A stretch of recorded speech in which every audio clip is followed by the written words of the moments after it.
Så good morning, namaste och välkommen till India at Almedalen Future Urbanism Seminar Series. Standing beside me is a man who wears many hats, but today he is wearing the hat of a cultural researcher and a professor. That's Professor Uwe Rådström, professor with the Department of Anthropology and Ethnology at the Uppsala University campus, Scotland.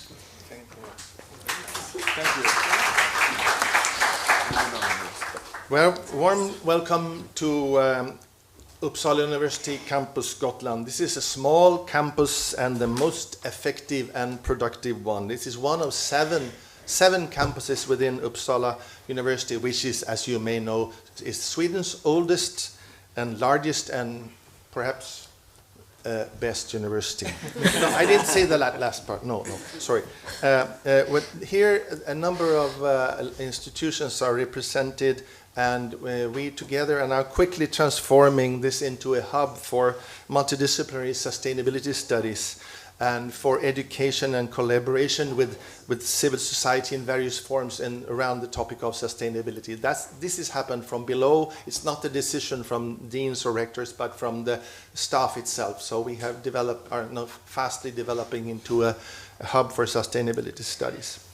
The ultimate goal of Uppsala University, you might not be aware of it, but the ultimate goal is, for most universities in the world actually, is to contribute to a better world. That is the ultimate goal. So why are we here today? First of all, because of just that, to try to make the world at least a little better. We have brought together here a number of people from different corners of society, researchers, innovators, developers, administrators, and an ambassador for 6 successive seminars on different issues around sustainability. What we will do during the seminars here today is to try to connect the urban needs and innovative spirit, entrepreneurial energy of India with the robust ideas of sustainability and resilience, technologies and business models from Sweden and the Nordic world, of course, at large. And look at prospects of collaboration and cooperation from at least 3 different perspectives, which is around technology for sustainable solutions, of course, lifestyle as one of the keys to sustainability, and especially urban issues, urban sustainability.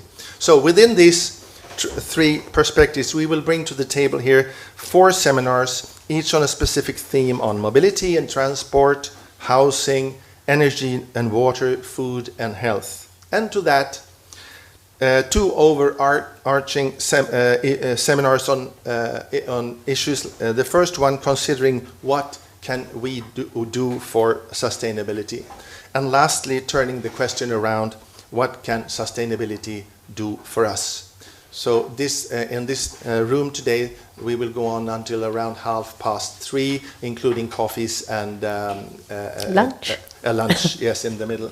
So this seminar is an initiative of the research program Future Urbanisms, which is run here in Campus Gotland.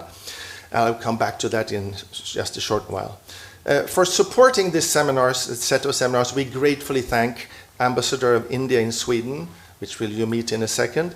And then there are also representatives of Make in India, who has made it possible to invite Indian colleagues, specialists in various fields that you will meet during the day. And together, of course, with a number of Swedish researchers and specialists from Uppsala University, from Chalmers, companies like Sustainable Innovation, Better Shelter, Matters Group, India Unlimited, Sweden-India Business Council, Region Gotland, IVL, Swecare, Sweden Food Teknikföretagen, and on. Our moderator is Rupali Mehra. She's yes, please. Actually, I will say that Rupali Mehra is a celebrated first-class journalist from Bombay now, living in Visby. Yes, I thought so. But now it's an honor to introduce to you the Ambassador of India in Sweden, Her Excellency Monika Kapil Mohta, who will now give an inaugural speech opening these sets of seminars. Most welcome to you, and most welcome to you.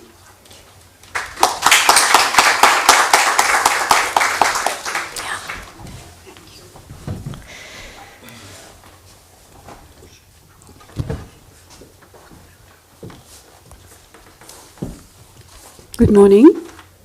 Namaste. Thank you, Professor. Thank you, Rupali. May I say how delighted I am to be here this morning. And what a better place than Gotland and Visby to have this seminar.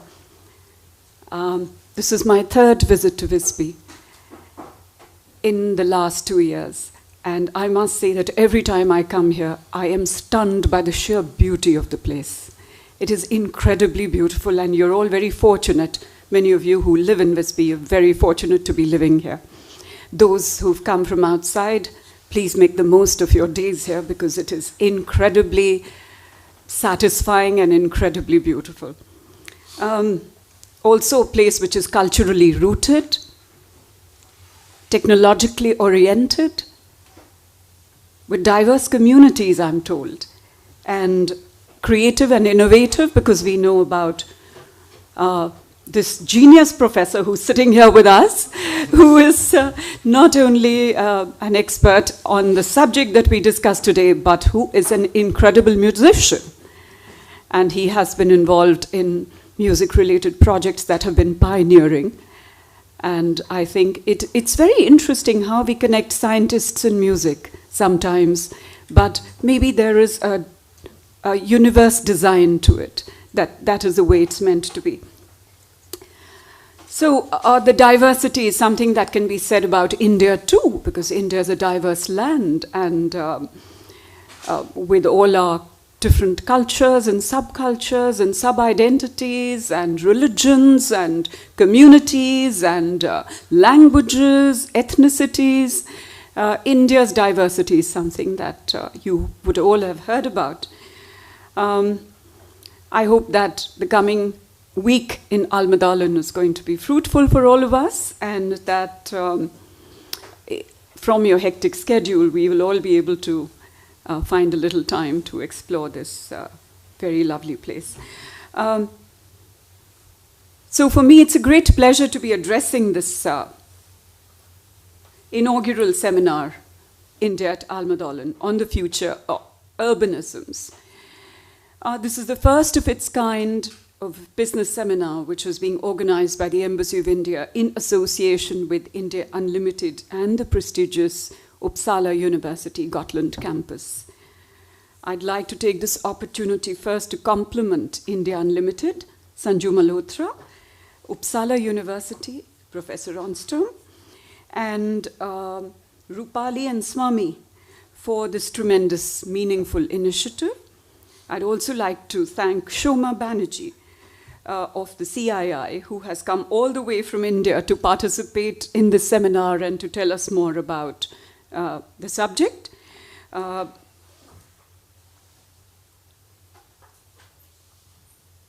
Before I actually start talking about the subject, I've been asked to make an inaugural address. I thought I'd share with you a very small anecdote.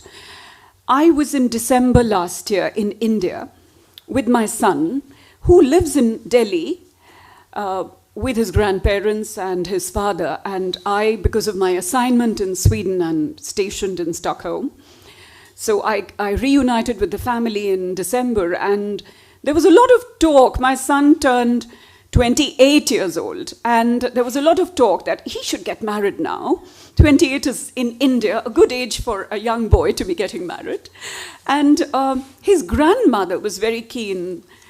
She kept talking about his marriage and the fact that she wanted to see his children, her great-grandchildren.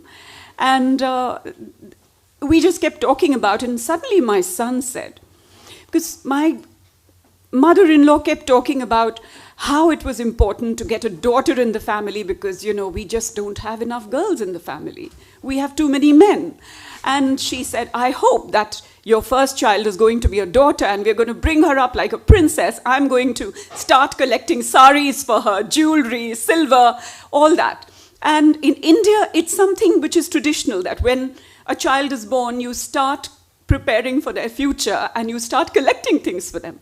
And all these collectibles actually are all material things. And my son suddenly went quiet and he told his grandmother, You want to bring up my daughter like a princess. You want to keep her in a palace, and you want to give her all the fineries of the world. Well, when she steps out of the palace, what kind of air is she going to breathe? Is she going to be confronted with garbage dumps that we see in Delhi? Is she going to be able to drive in the city of Delhi without having to face traffic jams which can keep you stranded in the city for 3 hours? Or can we give her a better life? Can we give her fresh air to breathe, pure water to drink? You know, the conversation went in a different direction altogether. And my son actually told all of us that he didn't plan to live in Delhi. If he gets married and he plans to bring up a family, he will move to Bangalore or to Hyderabad or one of the cities in the south of India, which are less polluted. It was pretty shocking to hear that, because obviously our ancestral home is Delhi.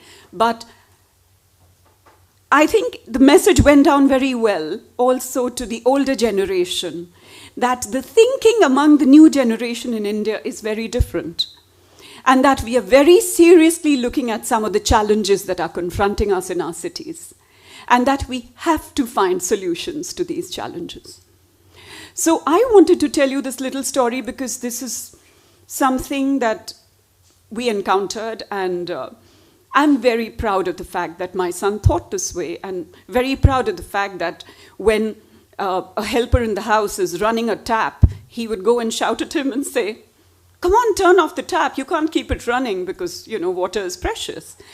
You may have seen pictures of, I think Leonardo DiCaprio had recently tweeted a picture about Chennai, where there are these women who are at a well with all these colorful vessels, but no water, not a drop of water in the well.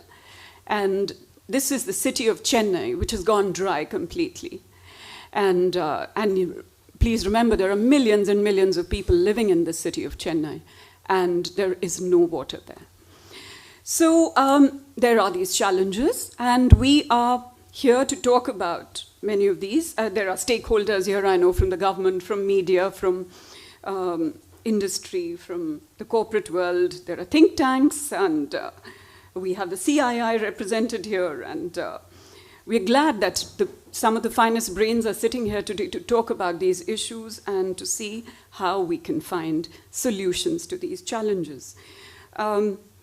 This seminar series of India at Almadalan, Future Urbanisms, this is, you would have seen, packed with subjects which are very relevant to India in particular today. And I'm sure also to Sweden, because Sweden, I have always felt, and we all know, is a global leader when it comes to innovation, technologies, green technologies, state-of-the-art, cutting-edge technologies that can actually change the world we're living in.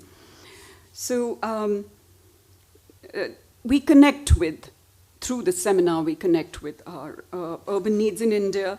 We also connect with and talk about the innovative spirit of India and the young generation in India in particular, and the entrepreneurial energy of India.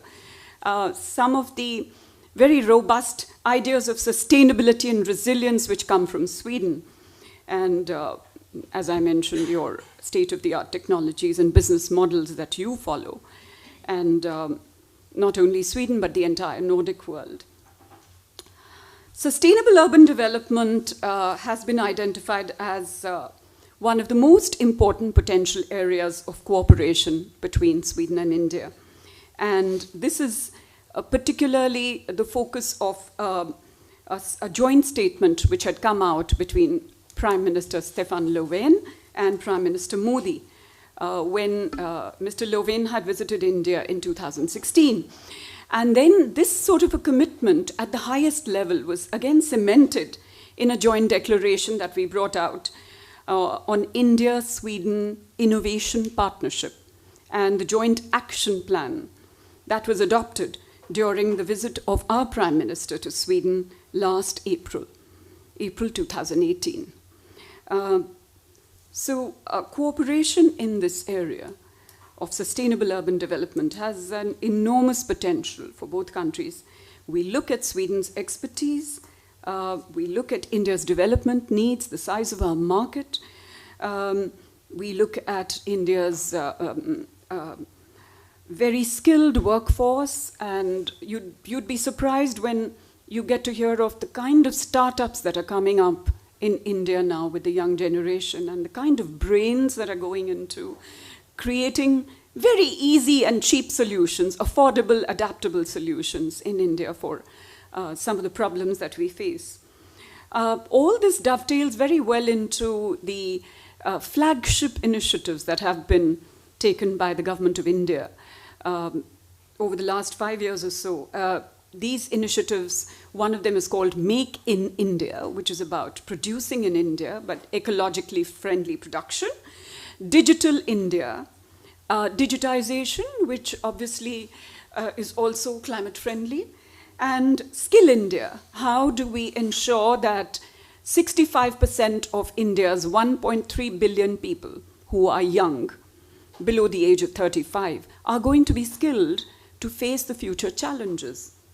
There is a very special initiative called Clean India, Swachh Bharat, which is about getting rid of waste management systems, garbage disposal systems, cleanliness and hygiene. And smart cities, of course, a very important initiative which connects directly with our subject today. Amrit, which is about bringing pure drinking water to our villages and our cities. Namami Gange, which is about cleaning the rivers, particularly the Ganges. So, of course, India's development agenda is reflected in the Sustainable Development Goals that we all know about. We in India are tirelessly pursuing the objective of eliminating poverty. And there are many, many means of empowering the poor, and several new initiatives that have been taken to try and find simple solutions like provide toilets, provide cooking gas to women who've been using fossil fuels, and for skill development. We are progressing very well on the education of the girl child, which is a very special initiative close to the heart of our Prime Minister. Women empowerment, bringing more and more women in the grassroots level in politics and in the corporate world, in every sphere, in fact. Provision for housing, for power, for water, for health, hygiene, sanitation, while preserving the environment, including the ocean ecosystem. India is a peninsula and we're surrounded by, there is, of course, the Indian Ocean, the Bay of Bengal, and the Arabian Sea. So all these are an intrinsic part of the overall development agenda of the Indian government. If we look at the acceleration of the economic boom in India, we look at the increased purchasing power of the people, the growing needs of our people, the growing aspirations of the people, increased demand, a huge flow into our cities and rapid urbanization. All these have put a huge pressure on the present infrastructure that we have. And at the same time, while we are modernizing and developing our infrastructure, we also have to keep in mind the fact that we've got to preserve our traditional water resources. We have to try and see that we don't cut our forests, and that we try and build or convert our existing cities into green cities and find sustainable energy solutions. There is a pressing demand for this transition from present infrastructure to sustainable infrastructure, which will be able to help us move from our present cities and environment that we live in into healthier and sustainable urban environment. Well, India needs smart cities that are sustainable and resilient and can provide better quality of life. This is a huge challenge. It's exciting, but it's also a great opportunity. So just to give you an idea of the magnitude of numbers, because in Sweden, with a population of 10 million, sometimes it's not easy to comprehend what's the magnitude of the challenge in India. Let me give you some examples. more than 55% of India's GDP comes from its cities. And it is estimated that close to 600 million Indians, 600 million Indians will be living in cities, and over 70% of all economic activity will be happening in our cities by 2030. And just to put 600 million people in the context of Sweden, and to give you the proportion to you, that is twice the current population of the United States of America. 68 Indian cities are expected to have a population of 1 million each. 68 Indian cities will have more than 1 million people. And then there are other cities like Delhi who have a population of, I think we are touching 22 million already in the national capital region. Now, this 1 million is 20 times the current population of Gotland, 40 times the population of Visby, where we are all gathered here today, and to discuss many of these issues connected with the future cities and urban life in India. Now, you can imagine the magnitude that we're talking about. So, obviously, apart from the fact that it's a huge challenge, please, we must always remember that it's also a mega economic opportunity that India offers as a market. And many of the stakeholders might find that also very interesting, that there's a lot of money to be made also in how we convert our cities into sustainable cities. And that if you're able to marry technology, bring in the right technologies, bring in the right minds, the brains, the vision, the resources, then, as I said, it's a huge economic boom that we're talking about. To accommodate its people and to grow, to ensure that the economy grows, India will need a capital investment of about 1.2 trillion US dollars. But that's the big picture. The Indian big picture is also composed of several smaller pictures which have their unique growth trajectories. It is by looking at these smaller pictures that we can create an urban framework that is smart, sustainable, and resilient. A framework that is as flexible as it is robust, and intensely focused on providing a great quality of life to urban Indian citizens. I might mention that there was an MOU, a Memorandum of Understanding on Sustainable Urban Development, that was signed during the visit of our President to Sweden in 2015. And this has got a very good framework for taking forward this bilateral cooperation between India and Sweden. And this particular document that we have signed, it identifies exchange of knowledge, sustainable and integrated urban planning and land use, integrated solid waste management, sustainable transport systems, water, sanitation management. So there are a lot of subjects that are part of this MOU that envisages collaboration between not just the government, but also research institutions. And may I tell you, there are several pilot projects that are already running in India, thanks to India-Sweden cooperation.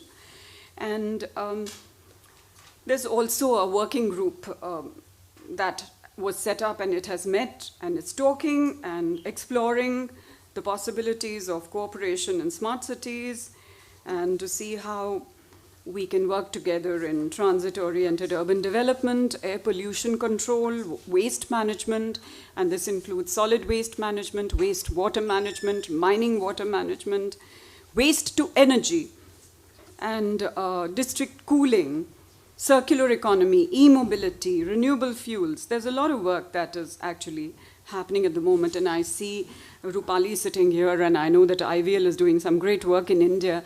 Pune has been adopted. Part of Pune is going to be converted into a smart city between, in a collaboration between India and Sweden. So that's really an example of how we're working together with Sweden in the lovely city of Pune, where there's a cluster of Swedish companies that have got production facilities, and there is a Swedish avenue there. And now it's actually called Sveanagar, which means the Swedish city. So there is a Swedish city within the city of Pune, which is now being converted into a smart city. In India, we are focused on making our growth inclusive and sustainable. This is very important for us because there is still a large number of our population that lives below the poverty line, and even those who are above the poverty line need help, and there has to be state-driven programs and initiatives to ensure that they're given a better life and that our growth becomes inclusive and that a majority of our population gets covered. And so, guided by India's commitment to a healthy planet and our nationally determined contributions as per the Paris Accord on climate change, we have pledged that by 2030, 40% of installed power generation capacity in India will be based on clean sources. And it's been decided that 175 gigawatt of renewable energy capacity will be installed by 2022. And this includes 100 gigawatt solar, 60 gigawatt wind, 10 gigawatt biopower, and 5 gigawatt from small hydro energy sources. So we have taken huge strides in rural electrification, transforming rural India. In fact, India is now recognized by the International Energy Agency as one of the greatest success stories in bringing about rural access to energy in 2018. In renewable energy, we've become the 6th largest producer in the world. This and also our initiative of the International Solar Alliance will enable India to be a pioneer in moving towards a global green economy. And this is our commitment for a green and sustainable future.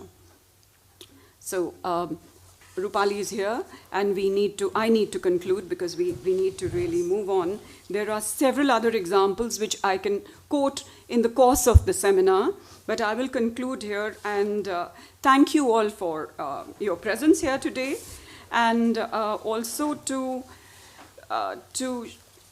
mention to you that as one of the fastest growing economies of the world, one of the fastest growing large economies of the world, India is completely committed to meeting these challenges. But you can imagine the challenges for 1.3 billion people are not the same as challenges for a country which has a population of 10 million people. So there is the whole magnitude of the challenges is something for us to see. It's a vast, vast canvas.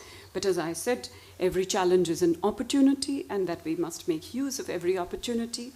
I greatly look forward to the discussions and the deliberations in this seminar series, and so that we can all learn in the process and see how we can come up with some very interesting ideas that are going to benefit us, both India and Sweden.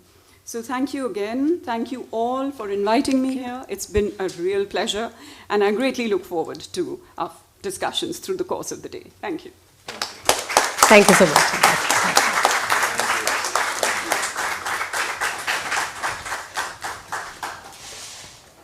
So we're going to get started with Uwe's presentation. Uwe, what are you going to be speaking about?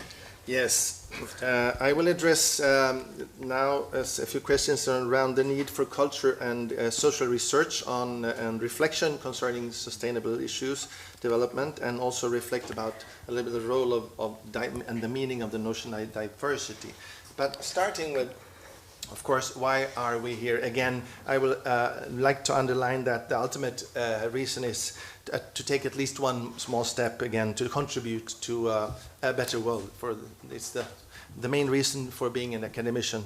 What is before us are, of course, global challenges of what is likely to be of hitherto unseen dimensions. And this well-known image, Agenda 2030, points to a number of these challenges, of course. But secondly, and more concretely, we are here because of Future Urbanisms, which is a long-term multidisciplinary research and collaborational program that we have just started up here in Campus Gotland. And we start off from precisely this image. This is a significant change in the perspectives on what we are talking about. What we see here is not this three-piece cake of the Brundtland Commission, sections like cut off from each other or positioned together, but the three-section cake is not that. It's not either the four-piece cake which came after, which includes also culture dimension beside the social and the environmental and the economic. No, it's not that. This is different. So look at this grid again, and take a careful look at it not as sectors, not as a rectangular cake cut in different pieces, but instead as a window or windows to one and the same global totality, as maybe as perspectives on this or aspects. And note the many windows to social and culture issues such as health, equity, poverty, education. Note especially SDG 11, which deals with sustainable cities and communities, and then also especially SDG number 17, which talks about global partnership based on multi-actor perspective. This is precisely why we are here, to try to take a small step towards such a global partnership based on collaboration between all kinds of actors, all sorts of people, in search for solutions to urgent large-scale problems, and there are indeed such problems to deal with. While the public debate has long been occupied with climate change and carbon dioxide emissions for quite some time, there are also other issues. Johan Rockström and his colleagues, some of you might have seen this before, of course, they have identified and quantified a number of planetary boundaries that together define what they phrase them as safe operating space for humanity. The idea is that in order to avoid disastrous consequences, these boundaries must not be transgressed. But 4 of the 9 planetary boundaries, climate change, loss of biosphere integrity, land system change, altered biochemical cycles, especially phosphorus, and here also in Gotland, very important nitrogen. Rockström and his colleagues note that they have already, 4 of them have already been crossed as a result of human activity. And 2 of these, climate change and biosphere integrity, are what the authors call core boundaries. Significantly altering either of these would drive the Earth system into a new state where we don't know where we will get. Transgressing a boundary will increase the risk that human activities could drive the Earth system into a much less hospitable place, and it will jeopardize the efforts to reduce poverty and leading to loss of human life space in many parts of the world, including our part of the world. And the conclusion to be drawn from this is that even though staying within the safe operating space for all the 9 boundaries, it's important, even if that is important, it is now of vital importance to reduce human negative impact on biodiversity, climate change, nitrogen cycle, and land system change. That is what this picture tries to tell us. Still, environmental sustainability alone, of course, without reflection on culture and social issues, will not get us where we must go. What Kate Raworth, I don't know how she pronounced her name, but Raworth or Raworth or something, Raworth maybe. Kate Raworth has combined these planetary boundaries of Rockström and colleagues with Agenda 2030's SDGs in a model or a framework that she calls the donut model, a model that brings together the Rockström's image of safe operating space with a number of cultural and social issues. So that what we see here is 2 concentric radar charts combined to visualize not only ecological but also social and cultural boundaries that together will encompass life on Earth. And the inner circles in this picture show the cultural and social foundation for life as we know it. And below them, there will be shortfalls in well-being, such as hunger, ill health, illiteracy, energy poverty, so on, so on.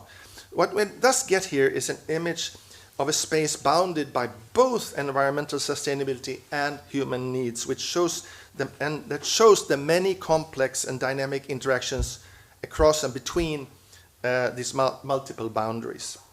It is from such a position that future urbanisms try to set off a long-term, broad multidisciplinary program for research and collaboration, centering on issues concerning sustainability. It's based here in Visby, precisely because we are used here to do multidisciplinary work, And because the campus is small, and because the tight relation to the mother planet, so to say, in the mainland, that is Uppsala University, the big one. So with its long history of excellence in education and in research. To put it shortly, we'll run a program from here with a core team based here in Visby, recruit a number of call teams in different parts of the world that will collaborate closely with NGOs, communities, social enterprises to research a multitude of possible solutions to global issues that are tried out right now, as we heard also in India about from the ambassador's speech here, which has tried out locally issues concerning water, food, energy, health, mobility, and so on also. And this picture shows a little bit, we can have this underlying picture here. So using ethnographic and anthropological methods, we will try to study these daily practices of sustainability and resilience in urban communities and groups in European and Asian cities. And we will be studying these within places of work, leisure, family and friends during travel, other aspects of life, and particularly on Scandinavian and Southeast Asian cities. And aiming at producing knowledge not only for academic communities or for the academy, but also for policymakers, companies, institutions, and so on. The simple insight that we are starting from is that, as we heard, India's future is or will become everybody's future, if only for the mere size of the population, and also the other way around. Sweden and Gotland's future is also India's future and everybody's future. We need to find ways to deal with all those futures, all our futures, which for a majority of the world's population will mean urban futures, whether they are here, there, and everywhere, as the famous Lennon-McCartney song has it. So what we will deal with is, simply put, future urbanisms. This is one of my most important English teachers in 5th and 2nd grade. In one of his early albums, Highway 61 Revisited, he captures the frustration of the young generation being overlooked, neglected by urban, middle-aged, middle class.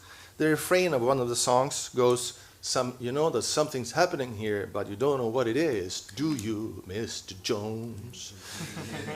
And those words has remained with me ever since, and today they seem more true than ever. We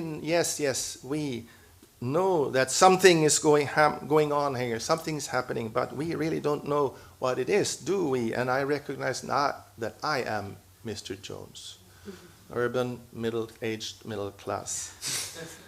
But it might well turn out that the Canadian writer Naomi Klein, in her best-selling book on climate change, got it right. Yes, this will change everything, as the book says. Taken literally, it is a truism. Change is the only thing in the world that does not change. So it's a truism. It will change, as we learn from the laws of thermodynamics. So, but to put it more precisely, we might say that what we're now seeing is change is now somewhat changing. That is, in terms of direction, scope, speed, and scale. Our image, our visions, our notion of change must be changing. That's my first point here. And not only in terms of climate change, but also in terms of politics, ideologies, values, forms of living. I am an ethnologist. This is my business and what I'm doing.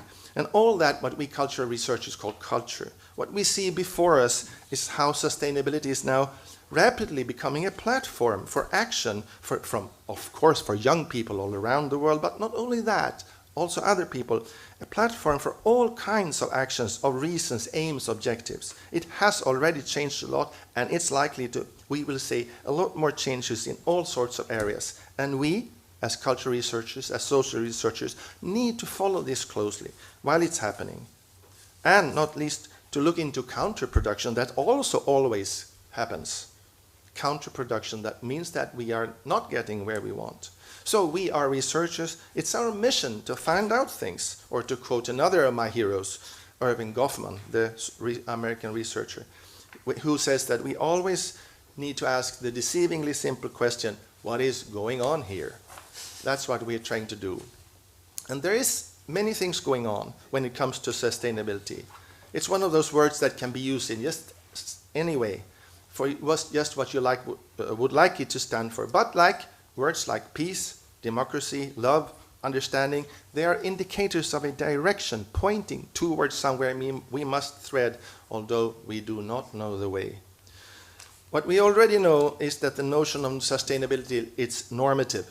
It is a must, it's not optional. You cannot really say or hold that you don't want it. Because you can debate what it means, how to approach, when, where, by whom, but there's really not an option not to go there. It's inbuilt into the notion. For that reason, we have to understand the notion of sustainability broadly, use it with care and precision. So the program here, Future Urbanism, is based on the idea that while it will be worthwhile and fruitful to approach sustainability it will be worthwhile and fruitful to approach sustainability by following closely in the steps of common, ordinary people, that the steps they are already taking, the changes that are already implemented, the innovations already made to make the world a better place. Lots of things happen. In short, whatever sustainability studies will have to mean, we must handle locality and diversity and do it from a bottom-up perspective. Future Urbanism is a program based on that belief.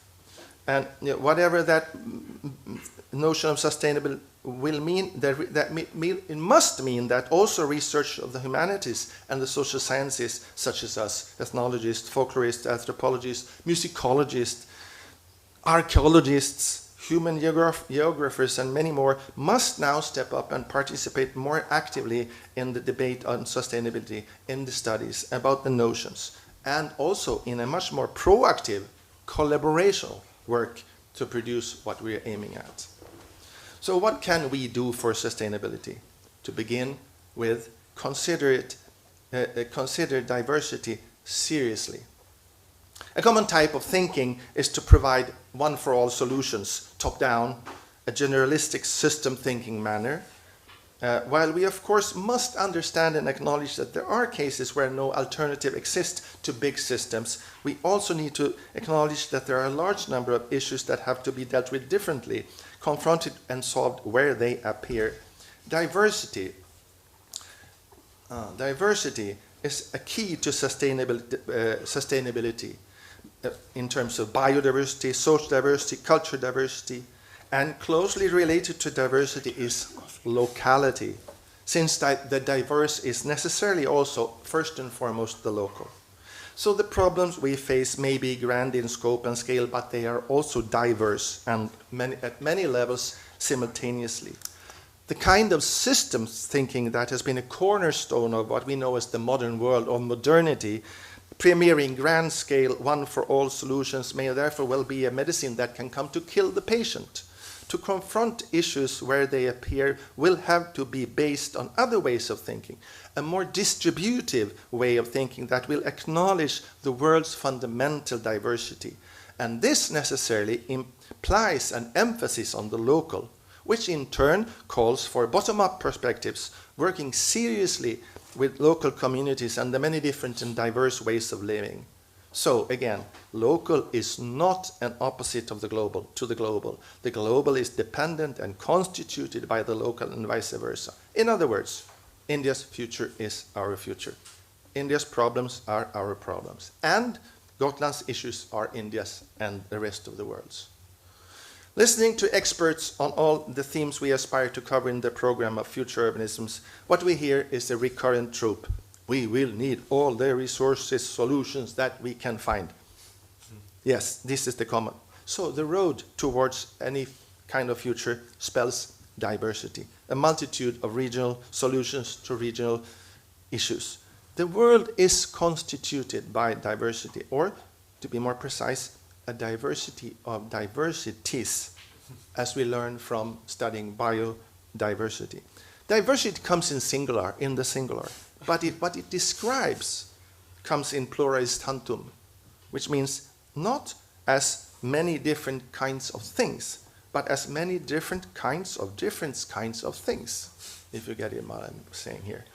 So diversity comes at all levels, from the very local to the global. What we seriously have to consider is the meaning of diversity and what diversity can do for us, not how to overcome it. So that is why we are here. And to that, collaboration is an absolute prerequisite between researchers, civil society, communities, businesses. And if we do take collaboration seriously, this will mean that we must take a step away from big-scale one-for-all systems thinking and instead embrace the idea of many small roads taking us more efficiently to where we must go. Many small roads rather than a few big motorways. Thank you.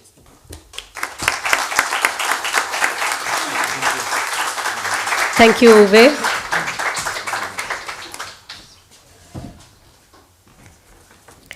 Well, we also have a special guest who's flown down from India.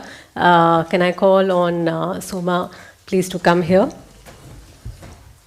Soma Banerjee is the Executive Director and Principal Lead on Smart Cities at the CII in India, which is the Confederation of Indian Industries, sort of a body of all Indian industries. So all yours, the platform is yours. I'll load your somewhere.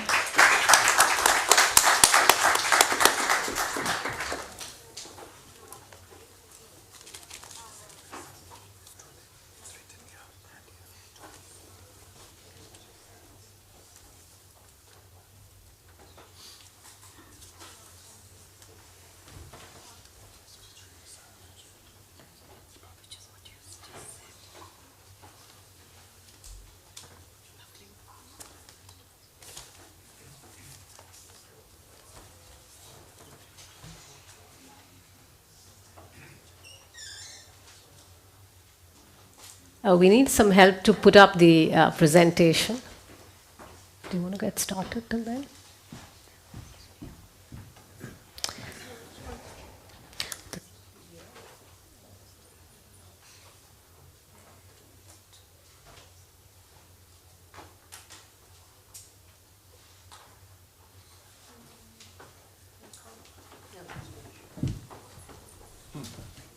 What happens?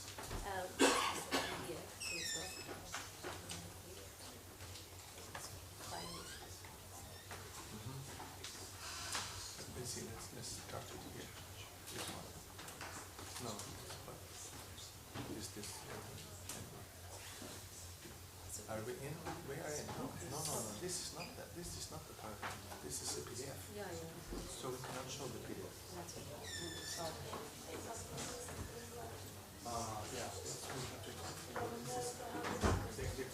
Det kommer inte gå.